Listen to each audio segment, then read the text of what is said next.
Greetings, urban farmers, gardeners, and healthy food visionaries. Farmer Greg here, and welcome to the 605th episode of the Urban Farm Podcast, where every day we work together to educate and inspire you to become part of your food revolution. Water is one of the things we need multiple times a day, and as it gets hotter and drier, we need to become a lot more aware of where our water comes from and where it goes. Plus, when we're growing food, we're going to need to think about where we're getting our water from. People are surprised when they learn that I collect rainwater for my garden, even though I live in the desert of Phoenix, Arizona.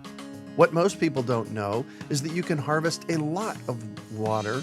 For example, it only takes 1 inch of rain on a 1,000 square foot collection area, such as the roof of your house, to collect 600 gallons of water. That's why you don't need to live in a wet place for water harvesting to be a viable self-sufficiency tool for your house and garden.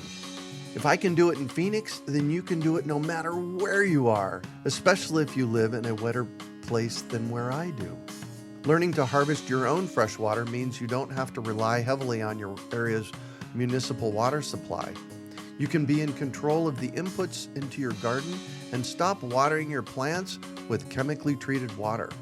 If you're ready to up-level your garden game and explore all the possibilities of harvesting water, you'll want to attend the Urban Farm U's upcoming online water harvesting summit this June 15th through the 17th. This 3-day event features visionary speakers sharing their expert knowledge on topics like rainwater harvesting, graywater harvesting, subsurface irrigation, building healthy soil to hold more water, and more. The 2021 Water Harvesting Summit is free to attend, and you're going to learn the best techniques for watering your garden and saving water. And I have a little surprise in store for you when you sign up. To reserve your spot in the summit, head over to waterharvestingsummit.com and get ready to create the self-sufficient life of your dreams. Today is Farmer Friday, a quick tidbit for growing your garden. Each episode will feature less than 10 minutes of essential content for growing your garden, and some episodes we will answer your questions. If you have one, send it to questions@urbanfarm.org. Today, we're talking with Andrew Faust about what is biodynamic farming and gardening. Enjoy. Welcome, Andrew. How are you today? Excellent. Fantastic. Thank you, Greg. You bet. So I was recently on your podcast, and we're going to tell people in a little while about how to find that. But we started talking about biodynamic agriculture, gardening, and farming. And I don't know a lot about that. Can you kind of get us up to speed? Yeah, absolutely. Excited to share some of this discipline that I've been a student of, and I've incorporated it into my permaculture gardening repertoire and curriculum for years because it really deepens our ability as gardeners to adapt what we're doing to temperate, cold environments. And I often say that much of the Permi work is a little tropical in its approaches, and the temperate cold climate is a lot different. And biodynamics, really, it's a Greek word roots, which is bios dynamos, and it's the dynamism of life. And it was a coined term by Rudolf Steiner, who also created Waldorf education and anthroposophical medicine and biodynamic agriculture and farming. And so what it is really it's Steiner's and biodynamics as a body of information, I find as a gardener to be really useful because, and it synthesizes well with the kind of hard science approach of permaculture because it's a much more art and science approach to how to garden, which I do think that we have to admit as gardeners that there's something going on in the garden that is definitely mystical and magical and Hornian and all of those methodologies. And the biodynamic tradition pays attention to what we would call, what Steiner called he was trying to do with anthroposophy, which is the larger term under which biodynamics exists. It's Steiner's umbrella term is he called it the science of spirit. So what Steiner wanted to create was a ability to understand the spiritual dimension with the level of kind of clarity and articulation that we are able to understand the material dimension with science. And so in biodynamics, you have this body of knowledge that is really, it's like a rich historical archive of a vast amount of alchemical and more paganistic methods of the old world, of medieval Europe, and going back pre-scientific age in the, farming and gardening methods of Europe. And so biodynamics is this kind of synthesis of all these mystical methodologies in a sense, but more what it is Steiner coins the term in 1924. So it's a series of lectures that Rudolf Steiner gives that are the foundation of biodynamics.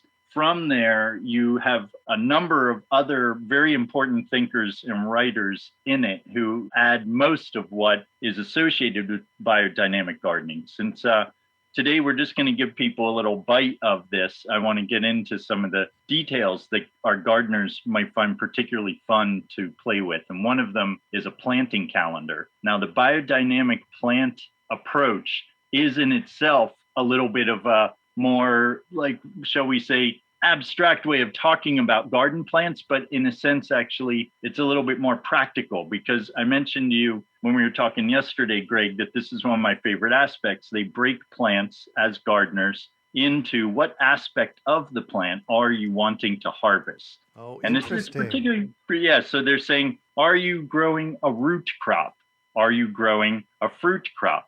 Are you growing a leaf crop? And so it goes further than this. What they do is they break down root, fruit, leaf, and flower into the astrological categories: earth, air, fire, and water. And so what they're doing is they're creating a very in-depth calendar. Here's one. It's called the Stella Natura. And where I learned about this is actually at Camp Hill Villages, which are intentional communities for adults with special needs that use curative therapy. A lot of it's like large animal therapy, working in the biodynamic orchard. And so there's this whole aspect to gardening that every year they print a calendar that tells you an ephemeris down to the hour, what's the optimal time to be planting your root crop. Your fruit crop. And really? It's right, and it's based on astronomically accurate charting of all the constellations that rule these major elemental signs, right? So when a fire sign, Aries, is lined up with the sun and the moon at a certain point, it's a good time to plant your fruit crops. When an earth sign, so it's this fascinating synthesis that gets you paying attention to real activities that are happening in the heavens and learning about a tradition of looking at plants and how different things in the gardening world are being influenced by what's happening in the lunar world. It's a much more, that's a long way around the court to say it's a lot more involved than the Farmer's Almanac and just planting by the moon. I was going to ask you if that was like planting by the moon. It is, but it's like planting by the moon on calculus. It's like the trigonometry of planting. Nice. Because they get into all these things about what phase where is the sun right now? Where is the moon running high or running low? Right. Is something that I never really paid as much attention to, that they're really tuned into. Yeah. So one way that we can interact with biodynamic farming and gardening is planting by a calendar that has been created. Is it the same calendar every year? No, that's the thing. You have to get a new calendar every year because the planets and the constellations do change in where they're aligned each year. Maria Thun and Aaron Fried Pfeiffer, my partner and ally in crime, Adriana Magana, studied biodynamics at the Pfeiffer Center, which we're here in the East Coast where we are near New York City, near Philadelphia. We're in kind of a hotbed of anthroposophy. There's lots of different like Camp Hill Villages, biodynamic farms. And so they really developed a whole set of compost preparations and sprays. The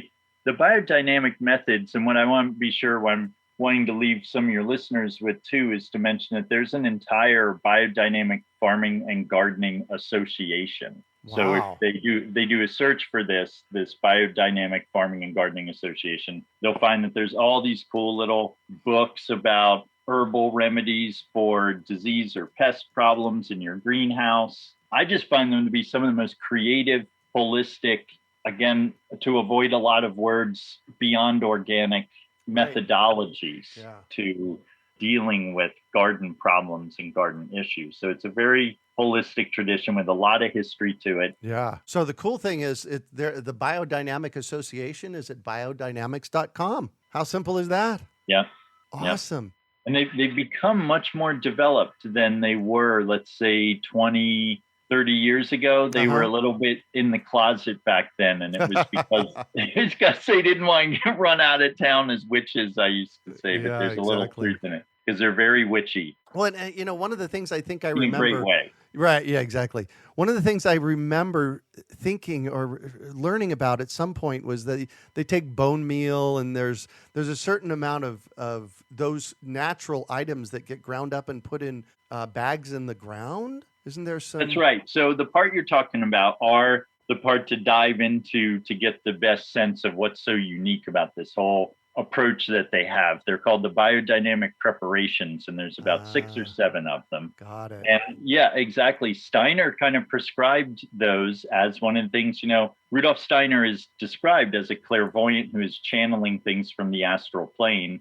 and he's a trained chemist and a botanist. Right. Wow. So he's bringing together these very mystical approaches to information. And so he channeled, in effect, these ideas that the preparations came from. And what many people point to that is something to appreciate is that he prognosticated many of what today in botany and mineral science we know to be what are called dynamic accumulators. These plants, right, that are particularly good at pulling up trace minerals and micronutrients and making them available, right? So all of them are things like equisetum, dandelion, all of the classic, the weeds. Dynamic accumulators. Weeds, exactly, weeds. I've said for years that weeds are great in our garden. They pull the nutrients out of the soil, and you don't want to throw them away. Right. Get them in your compost, feed them to your chickens. Yeah.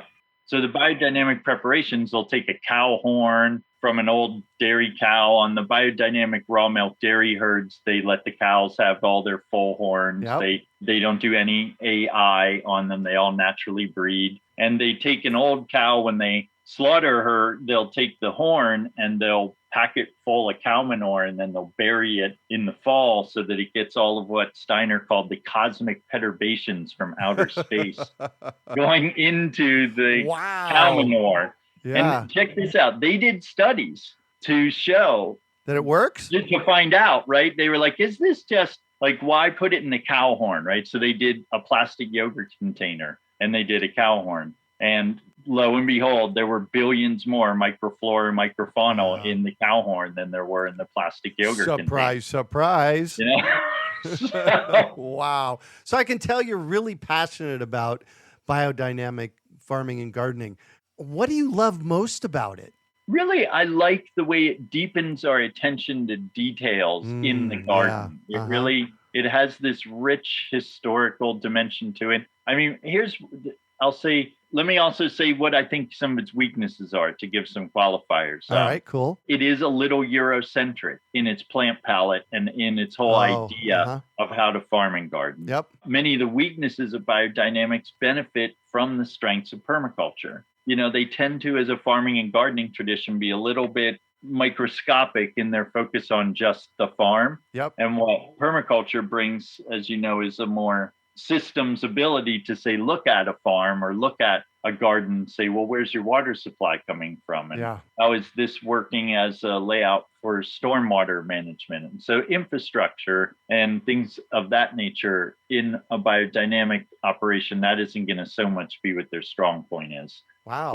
But if as a gardener, you're looking for a historically rich gardening tradition from the European heritage and lineage that brings in this whole deepening of approach to planning your garden and planting it out. And they're also very reasonable in saying, if the weather doesn't accommodate, you don't have to get particular about following, say, the biodynamic planting calendar. But what it does is it gives you this useful thing, I find, as a gardener, to feel, okay, today's a root day. Let's start planting all of our radishes and all of our carrots and all of our, rutabaga. So it gives you this. Yeah, beats. It gives you this fun organizing principle that I find resonates for me. Yeah. This idea of breaking the garden plants and into this root, fruit, leaf, and flower, and then the association with earth, air, fire, and water. Wow. And yeah, I think a lot of your gardeners out there will appreciate it as a methodology to borrow ideas from. Nice. And I love how you threaded permaculture and biodynamic gardening together. That's really brilliant. So I was recently on your podcast. So you have a podcast. Tell us about how people can find you and find your podcast, and maybe a little bit about the podcast. Well, the podcast is Permaculture Perspectives, and it's on SoundCloud is the main host of it. And, a lot of what I've done, really my own development of different thesis materials where I'll take, say, 4 different books and read sections from them and talk about what the relationship is between those books and how permaculture creates this framework for putting together a lot of potentially kind of disparate material that you can find. How does it all add up to something that is a useful narrative? Yeah. So a lot of the focus with the podcast is both inspiration for me to be creating material that's around what my latest readings are or what my latest ideas or thoughts are about things going on in the world. And then every once in a while an interview, but I would like to do more of that. And I really enjoyed that. Appreciated you all reaching out. We had a great conversation, and I loved our conversation because it really brought to light a lot deeper thinking than I've done in some areas, which I love. That's why I love interviewing people, because I get to learn from them, and hopefully you all get to learn from me. Yeah. So where do we find your podcast at? You got a website? Yes, my website is Permaculture New York, all spelled out, New York, permaculturenewyork.com. Awesome. Thank you for joining us today. Yeah, my pleasure. Thank you. We hope you enjoyed today's episode of the Urban Farm Podcast. Remember to listen for tips, advice, and resources to help you on your journey with urban farming. You can find us on the web at urbanfarm.org or send us an email to podcast@urbanfarm.org. In the words of Vincent van Gogh, great things are done by a series of small things brought together. Be encouraged that with each lesson learned and skill developed, you are one step closer in the direction of your dreams.